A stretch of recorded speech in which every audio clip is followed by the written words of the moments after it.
Muy buenas noches, amados amigos y hermanos. Es para mí un privilegio muy grande estar con ustedes en esta noche. Ya como escucharon, voy hacia el Ecuador, donde están las actividades ya preparadas. Solamente estoy haciendo una escala aquí por unos 3 días más o menos. Día 14 ya continúo hacia el Ecuador. Ya nuestro hermano Bermúdez viene en estos días también a Colombia y nos encontraremos para continuar nuestro viaje. Pero es imposible estar aquí en Bogotá y no estar con ustedes en un día o en una noche de actividad como esta.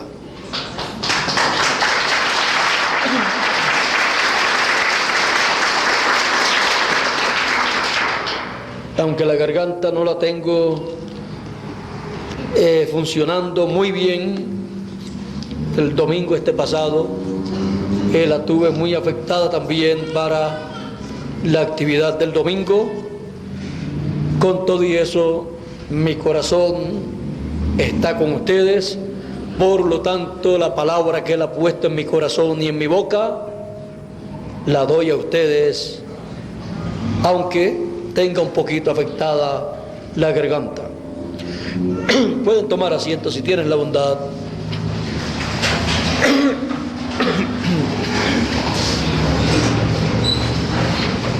Y conociendo que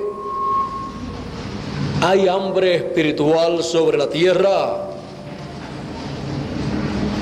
estoy muy contento de poder darle a ustedes aquí en Bogotá y a toda persona y a todo grupo en todo país la palabra que Él me ha dado para cada persona. Estamos en un tiempo paralelo al tiempo que vivió José en Egipto. José, este profeta de Dios, cuando tenía 17 años, fue vendido por sus hermanos porque él tenía sueños, los cuales le contaba a sus hermanos y también a su padre, y en todos los sueños José, ese muchacho, aparecía como el personaje principal y sus hermanos rindiéndole pleitesía a él. ¿Recuerdan ustedes el sueño de los manojos? Y esos manojos que él colocó, ese manojo que él colocó, y sus hermanos también recogiendo así en el campo y colocando esos manojos. Ustedes han visto cómo en el campo colocan esos mazos o montones de hierba o de lo que sea y los colocan paraditos. Pues él había colocado así lo de él, y sus hermanos también colocaron así alrededor de el que él colocó, y los de sus hermanos se cayeron delante del que él había colocado. Y cuando le contó esto a sus hermanos y les contó que el de él se quedó derecho, ellos entendieron que cada manojo de estos representaba a cada uno de los hijos de Jacob, y el de José representaba a José.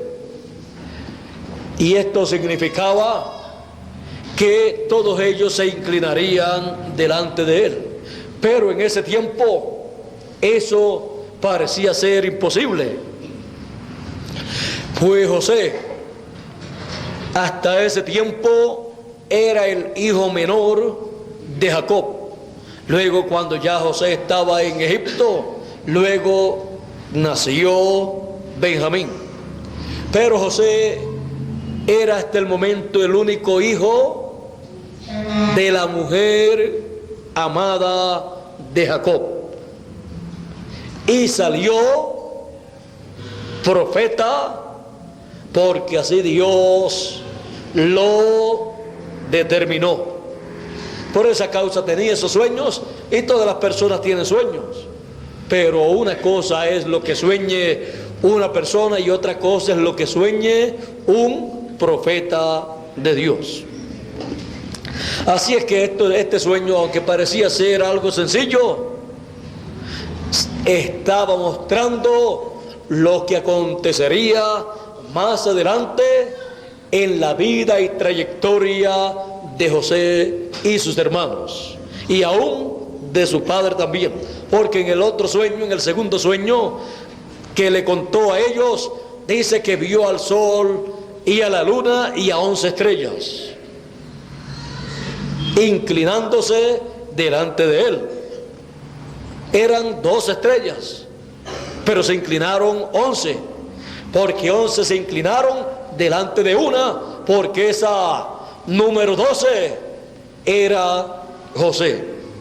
Y aún la luna y las estrellas, la luna representando a su mamá y las estrellas representando a Jacob, o sea, la luna representando a su mamá y el sol representando a Jacob y las estrellas a sus 11 hermanos.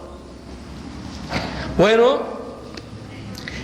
cuando José contó este sueño a sus hermanos y a su papá, sus hermanos se llenaron de celo, de ira, y le odiaron aún más con este segundo sueño, porque sus hermanos, por causa del amor que le tenía Jacob a su hijo José, el cual le había hecho a José una túnica de colores, y sus hermanos sabían que Jacob amaba más a José que a todos los demás hijos que él tenía, le odiaron grandemente, pues era el hijo de su mujer amada.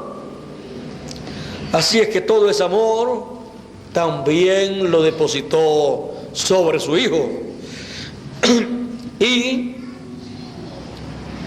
lo grande para Jacob fue que le salió un hijo profeta.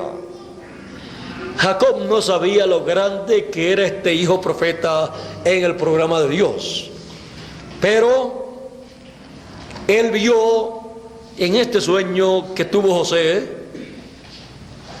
lo que esto representaba. Y Jacob le dijo a José: ¿acaso tu madre y yo también nos hemos de inclinar delante de ti? Bueno, no era una cosa si ellos querían o si José deseaba que lo hicieran, sino que en estos sueños que José tenía, Dios estaba reflejando el programa que él llevaría a cabo en la vida de José, y lo mostró en esta forma sencilla. Y aunque era una forma sencilla, el cumplimiento de estos sueños era una cosa grande. Así es que contra Dios nadie puede luchar. Lo que va Dios a llevar a cabo, ya Él lo tiene programado desde antes de la fundación del mundo. Y Él lo ha estado reflejando a través de sus profetas, en los sueños que han tenido los profetas, en las visiones que han tenido los profetas, y aún en la vida de los profetas. Por ejemplo, tenemos a Abraham y también a Jacob. En la vida de Abraham y en la vida de Jacob se reflejó el tiempo o futuro del pueblo hebreo. Se reflejó toda la trayectoria del pueblo hebreo. Aún vean ustedes, Jacob luchó por la primogenitura. No nació siendo el primogénito, pero delante de Dios la cosa era diferente. Delante de Dios, la bendición del primogénito estaba predestinada para Jacob. Por esa causa, usted puede ver a Jacob luchando para nacer primero. Y luego, no pudo nacer primero, pero luego negociando. Si no pudo por el nacimiento, luego por los negocios, negociando con Esaú en el momento apropiado. O sea, todo surgió como algo común. Una necesidad que tuvo Esaú. Tuvo hambre porque vino cansado del campo y no había cazado nada. Dios no le permitió cazar nada. Quizás veía los animales y cuando creía que los iba a cazar, se les escapaban. Pero en todo esto encontramos que la bendición del primogénito tenía que ser para Jacob. Dios dijo, antes aún de nacer, a Jacob amé. Y a los que Dios ama, y a los que aman a Dios, todas las cosas les ayudan a bien. Así es que el nacer segundo, eso no le iba a estorbar a Jacob la bendición que él quería desde antes de nacer. Porque tenemos que ver que cuando Dios ama y la persona responde a ese amor, amando a Dios primeramente y su programa, todas las cosas obrarán para bien. Porque Dios obrará con ese amor que le tiene a la persona para que todo sea a favor de la persona. Todo obrará para bien. Porque a los que antes predestinó, a los que antes conoció, también los predestinó. O sea que no estamos aquí por mera casualidad. Jacob tampoco estaba en la tierra por mera casualidad. Así es que en Jacob se estaba llevando a cabo un programa divino, el cual tenía que ver con una nación. Así es que podemos ver que su hermano Esaú tuvo hambre cuando vino del campo, pues no tenía la bendición de Dios. Porque la bendición de Dios, quien siempre la tendrá, es aquel al cual Dios ame. Y a Jacob amé. Por lo tanto, todo obraría para bien de Jacob.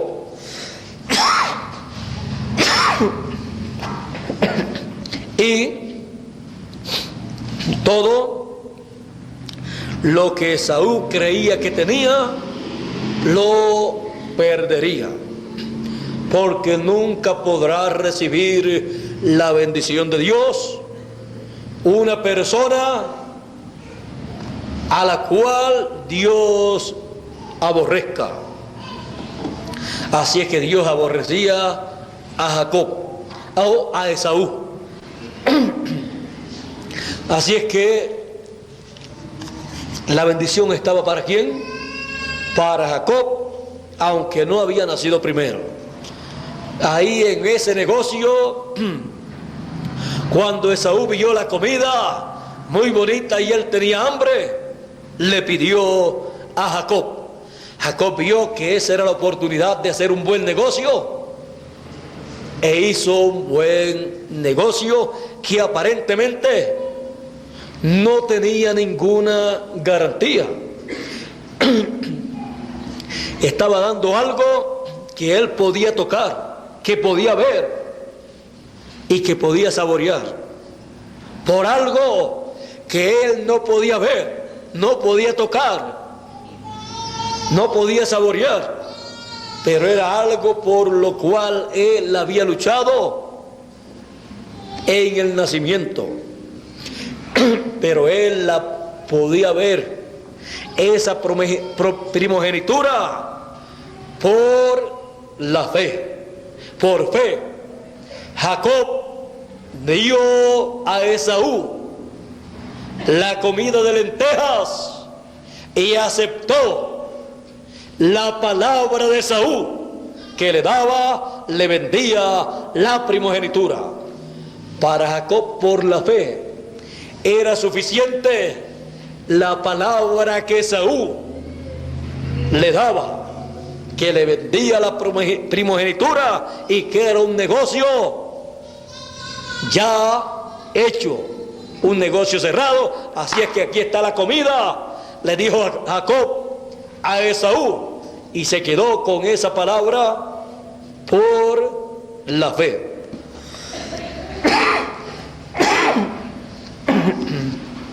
Ahora vea que después que se tiene esa palabra de la primogenitura, todavía hay que luchar. Después luchó para que su padre Isaac le echara la bendición del primogénito, ya que él había comprado la primogenitura. ¿Y quién le iba a reconocer ese negocio? Esaú, si llega delante de su padre y está Jacob, le dice: no, yo tenía hambre y yo le pedí comida y él me dijo que le diera la primogenitura, pero eso es algo que no se puede dar. Yo le dije que sí, porque si no, no me daba la comida, pero tú sabes, papá, que eso no se puede dar ni vender. Eso se obtiene cuando uno nace. Su padre le iba a echar la bendición a Esaú, pero tenía que echar la bendición del primogénito a la persona que tenía la primogenitura. Y vean ustedes, en una forma sencilla, Jacob tenía el derecho a la primogenitura por el negocio que hizo y por la bendición de Dios, porque Dios lo amaba, aunque no tenía una evidencia de que era dueño de esa primogenitura. Todos a través de la Biblia han luchado por la primogenitura y luego por la bendición de esa primogenitura. Ahí tenemos a Jacob, que luchó y logró que su padre le echara la bendición. Ahora ustedes pueden ver toda la trayectoria de la vida de Jacob, cómo se reflejó el programa divino, el cual se llevaría a cabo en el pueblo hebreo. Ahora miren ustedes, Jacob después se fue a la casa de su tío, allá se casó, después de trabajar primero 7 años y después 7 años más, logró allá tener una familia y luego regresó, porque Dios le dijo: ya es tiempo de regresar a tu tierra. Ahora, cuando regresa a su tierra, venía con temor, con miedo. Jacob está reflejando toda la trayectoria por la cual el pueblo hebreo pasaría. Ahora, cuando regresa, está temeroso porque Esaú había dicho que lo iba a matar. Y ahora se tiene que encontrar de nuevo en la tierra prometida con Esaú y está temeroso. Pero se encontró con el ángel del Señor, y cuando se encontró con él en esa noche, en esa madrugada, no le soltó. Luchó toda la noche con él y el ángel le decía: suéltame, que tengo que irme porque ya está amaneciendo. Ahí podemos ver que el ángel del Señor tenía una labor para llevar a cabo en la mañana. O tenía que presentarse en el trono de Dios en el cielo, porque ya el tiempo de estar en la tierra había concluido y se tenía que reportar al cielo, en el trono que está en el cielo, cada cierto tiempo, cada cierto horario. Y Jacob lo estaba deteniendo. Jacob le dijo: no te voy a dejar. En palabras más claras, al próximo compromiso que tú tienes, vas a llegar tarde si no me bendices. No importa dónde tú tengas que ir, tú tienes que irte, tienes un compromiso grande y tiene que ser grande porque eres el ángel del Señor enviado, pero Dios te envió a mí. Así es que antes de tú irte para cumplir el compromiso que tú tengas, yo quiero que tú me bendigas y no te voy a dejar ir hasta que tú no me bendigas. Ahora miren ustedes en lo que consistía la bendición que Jacob deseaba. Jacob no tenía la primogenitura y la logró. Por cuanto nació sin ser el primogénito, no obtuvo un nombre de primogénito y obtuvo el nombre de Jacob, que representa o significa engañador, y así se comportaba en los negocios. No se le podía pedir otra cosa, pues su nombre estaba de acuerdo con lo que él hacía. Por eso cuando los niños tienen un nombre o sus padres no han tenido cuenta de ponerle un nombre que signifique algo bueno, pues no pueden esperar que el niño se comporte como usted desea que se comporte. Así que Jacob se comportaba como Jacob, como un engañador, pero siempre luchando por la bendición de Dios y deseando un cambio de su situación. Y cuando se encontró con el ángel, él dijo: aquí está la solución a todos mis problemas.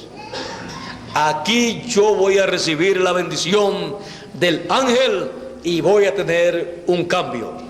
Y cuando el ángel le bendijo, le preguntó: ¿Cómo te llamas? ¿Cuál es tu nombre? Él le dijo: mi nombre es Jacob. Pues no se llamará más tu nombre Jacob, sino Israel. Y eso fue todo lo que él escuchó. Una palabra, un nombre nuevo para él. Un cambio de nombre recibió Jacob por el ángel. Y con ese cambio de nombre hubo un cambio para él. Después ya no tenía miedo a nada, porque sabía que con ese nombre nuevo tenía todas las bendiciones del primogénito. Así es que todas esas bendiciones del primogénito, el que te bendijere será bendito y el que te maldiga será maldito, las tenía Jacob con ese cambio de nombre. Así es que ya tenía el nombre del primogénito. Ahora vean ustedes también a José. José, cuando fue echado en una cisterna por sus hermanos, una cisterna que no tenía agua, pues Rubén, cuando vio y escuchó a sus hermanos hablando de matar a José, que tenía 17 años, por causa de sus sueños, por causa de que le tenían envidia, cuando lo vieron venir estaban hablando de matarlo. Y entonces decían, y entonces veremos qué será de sus sueños. Pero como eran sueños de Dios, mostrando lo que sería el futuro de José, sus hermanos no iban a poder matar a José. No podrían matar a José, por lo tanto, Rubén, el hijo mayor de Jacob, para evitar que lo mataran, dijo: no derramemos la sangre de nuestro hermano, vamos a echarlo ahí en la cisterna, porque los planes de los hermanos eran matar a José y luego echarlo en la cisterna. Rubén dijo: no, si lo echan en la cisterna como está seca, no hay problema, pero si lo matan y lo echan, ya no hay remedio. Así es que vamos a echarlo en la cisterna sin matarlo, y así pues resolvemos el problema. No lo vamos a tener aquí en medio nuestro y en medio de esta temporada que estamos pastoreando las ovejas, por lo tanto no nos va a estar molestándonos a nosotros. Así es que lo echamos allí y se va a estar quieto, para luego Rubén sacarlo de allí y enviarlo a su padre. Pero mientras estaba en la cisterna, vieron los hermanos que querían matar a José, vieron unos madianitas o ismaelitas que venían con sus camellos llenos de mercadería, iban para Egipto, e hicieron su trayectoria por el área donde estaban los hermanos de José pastoreando sus ovejas. Y los hermanos dijeron, principalmente Judas o Judá, este es un detalle muy importante que ustedes nunca habían visto, ni yo tampoco. Vino Judá y dijo: vendamos a nuestro hermano. Y todos estuvieron de acuerdo y lo vendieron a esos ismaelitas o madianitas por 30 piezas de plata. Y se lo llevaron a Egipto, en donde lo vendieron allá también. ¿Se han dado cuenta que a José, que está representando a Cristo ahí en esa etapa, representando al Señor en su primera venida, lo vendió aquí? Vamos a leerlo para... Dice: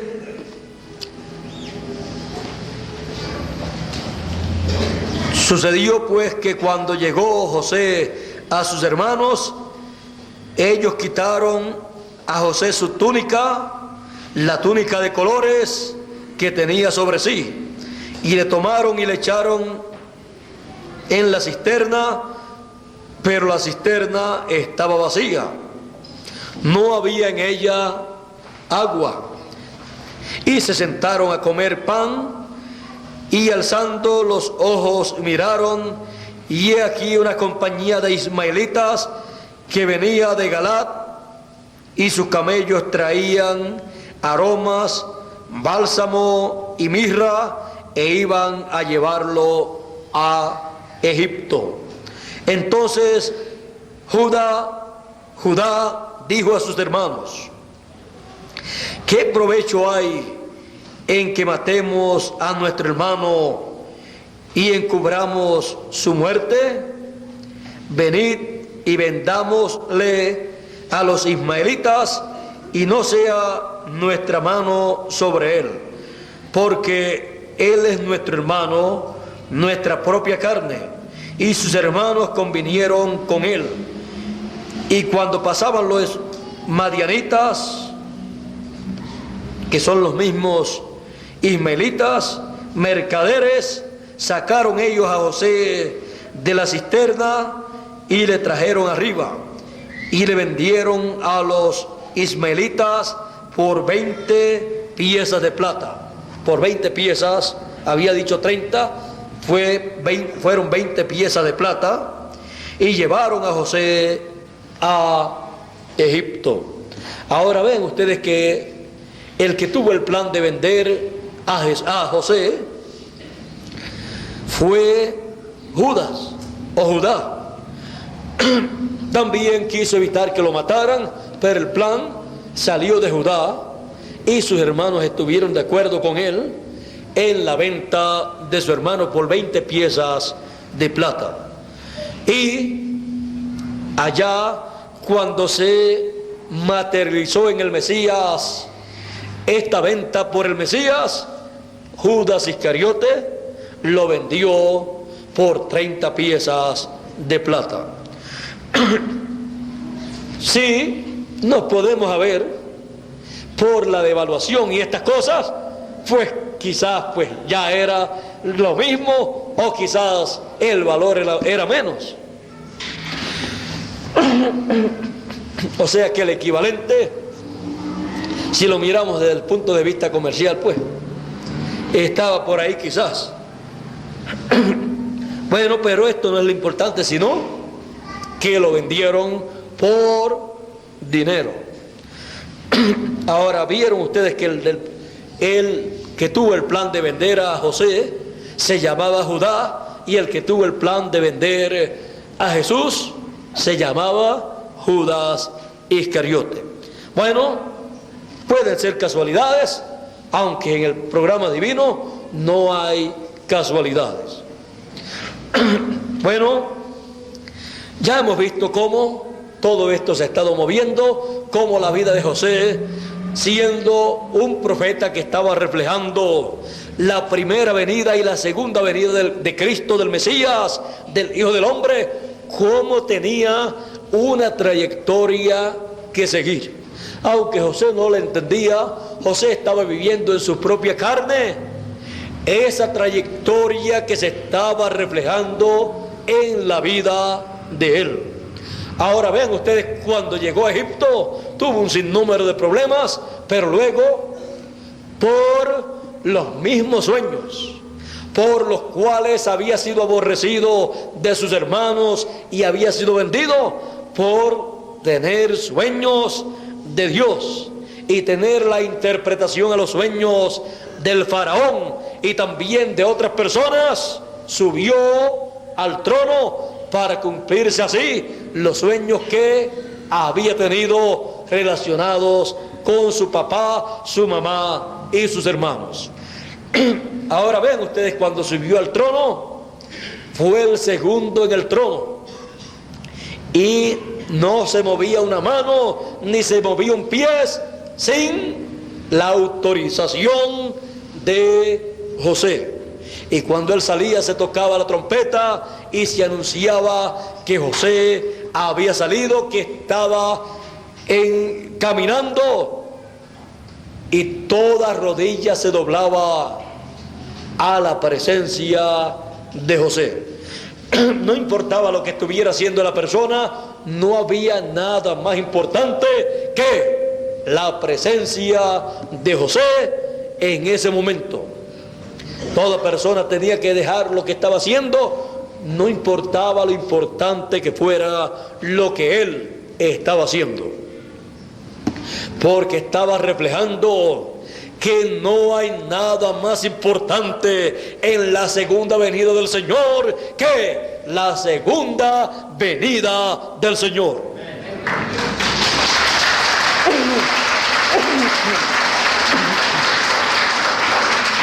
Y toda persona está llamada a atender la segunda venida del Señor, aunque tenga que dejar lo que tenga que dejar.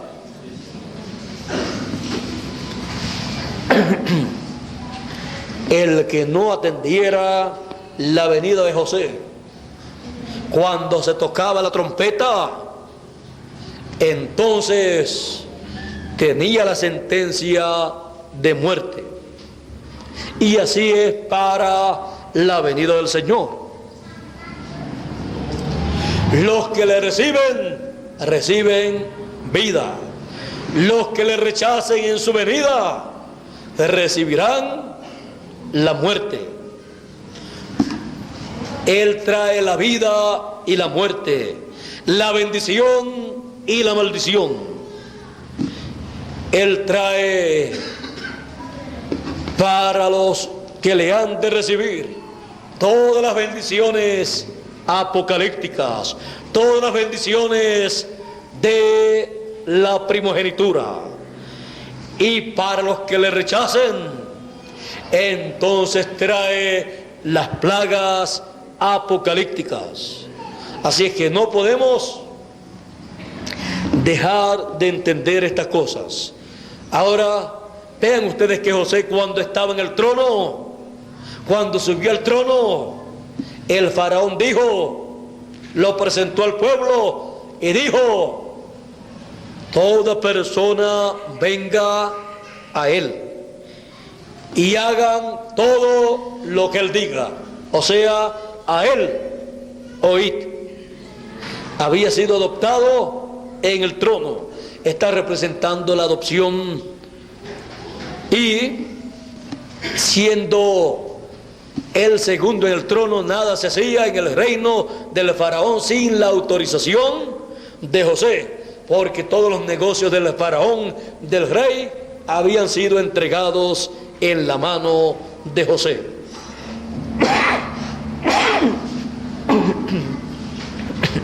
El administrador del reino del faraón era José. Y el faraón, que representa a Dios, le puso un nombre nuevo. Así es que vean ustedes, el Señor Jesucristo también tiene un nombre nuevo conforme a su promesa. Así es que cuando el pueblo hebreo o sus hermanos le vieron en la tierra de Israel, se llamaba José. Cuando le vieron entre los gentiles como el segundo en el reino, como el administrador del trono del faraón, se llamaba de otro nombre. Tenía un nuevo nombre, el cual el faraón le había dado. Se llamaba Zaphnath Panea, un nombre raro, pero era el nombre que el faraón le había dado, y con ese nombre administraba el reino del faraón, y así tenía el nombre con el cual reinar, conforme a la promesa divina. Así es que ese nombre que había recibido era el nombre con el cual había sido adoptado en el trono del faraón, el cual representa el nombre nuevo que el Señor Jesucristo recibió cuando ascendió al cielo victorioso y se sentó en el trono de Dios. Se sentó en el trono victorioso y recibió un nuevo nombre. Así es que cuando los hebreos le vean en su segunda venida, le verán y le reconocerán con el nuevo nombre del Señor Jesucristo. Le verán como rey sobre el trono, administrando los negocios de su Padre.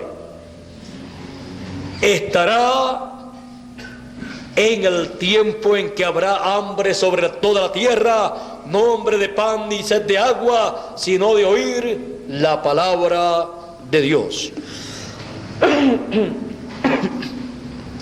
Estamos en un tiempo en que las naciones tienen hambre, los seres humanos tienen hambre espiritual de oír la palabra de Dios, y solamente el Señor en su segunda venida podrá alimentar con el pan de vida eterna, con la palabra de Dios, con el maná escondido, a todo ser humano, gentiles y hebreos también. Pues el alimento que José almacenó, luego lo utilizó para gentiles primeramente y luego para los hebreos. Así será en este tiempo final. Así fue reflejado allá en la vida de José, reflejando la primera venida y la segunda venida del Hijo del Hombre, conforme a como Dios ya tiene programado desde antes de la fundación del mundo. Así es que vea usted que todo está programado desde antes de la fundación del mundo, y es reflejado todo ese programa a través de los profetas que Dios ha enviado. Así es que en este tiempo final el pueblo hebreo verá a José en el trono de Dios, lo verá en ese monte de Dios, en la cima del monte de Sión, que es el reino de Dios, en el trono en la edad de la piedra angular, dándole el alimento espiritual a los gentiles primeramente y luego a los hebreos. Así es que podemos decir, ellos sentirán esa hambre espiritual y vendrán al reino del Señor Jesucristo por alimento espiritual. Así es que podemos decir, los esperamos en el trono del Señor para que reciban el alimento espiritual. Los estamos esperando.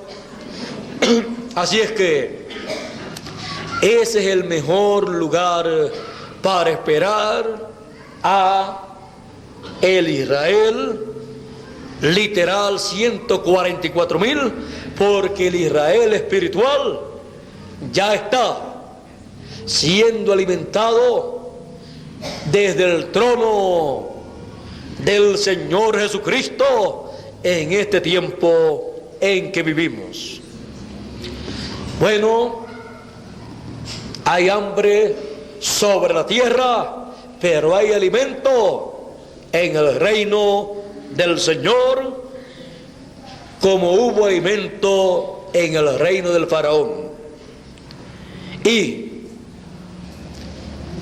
hay alimento para gentiles y para hebreos. Hambre en toda la tierra, pero hay alimento en el reino de nuestro Dios. Hambre sobre la tierra. Dios les bendiga, Dios les guarde. Muchas gracias por vuestra amable atención.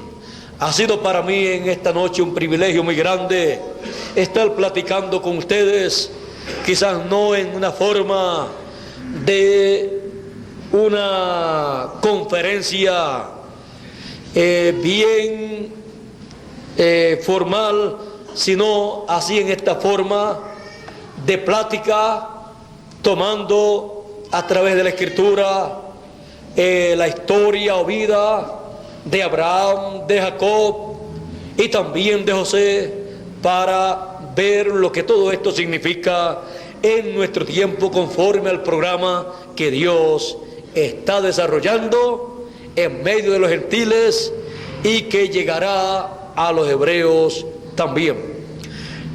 Así es que le damos gracias a Dios por el alimento espiritual que Él nos está dando desde el trono de Dios, desde su trono, en donde Él está alimentando a sus hijos en medio de los gentiles conforme a su promesa. No solo de pan vivirá el hombre, sino de toda palabra que sale de la boca de Dios. Y toda palabra que sale de la boca de Dios en la edad del trono del Señor es el alimento espiritual para usted y para mí, para poder vivir eternamente en cuerpos glorificados, eternos, como Él ha prometido y como nosotros deseamos también. Así es que Dios nos continúe bendiciendo a todos y será hasta mañana, Dios mediante, en el Gaitán, allá en la congregación, allá con Fernando, estaré, y cada uno de ustedes están también invitados para estar allá recibiendo el alimento espiritual sin el cual usted y yo no podemos vivir eternamente. Así es que hay alimento en el reino de nuestro Dios, en el trono de nuestro Dios. Está siendo repartido ese alimento para todos los que tienen hambre espiritual, hambre de oír la palabra que sale de la boca de Dios en la edad de la piedra angular. Dios les bendiga, Dios les guarde, les bendiga con el alimento espiritual, el pan espiritual para nuestra alma. Dejo nuevamente con ustedes a Rigoberto Osorio,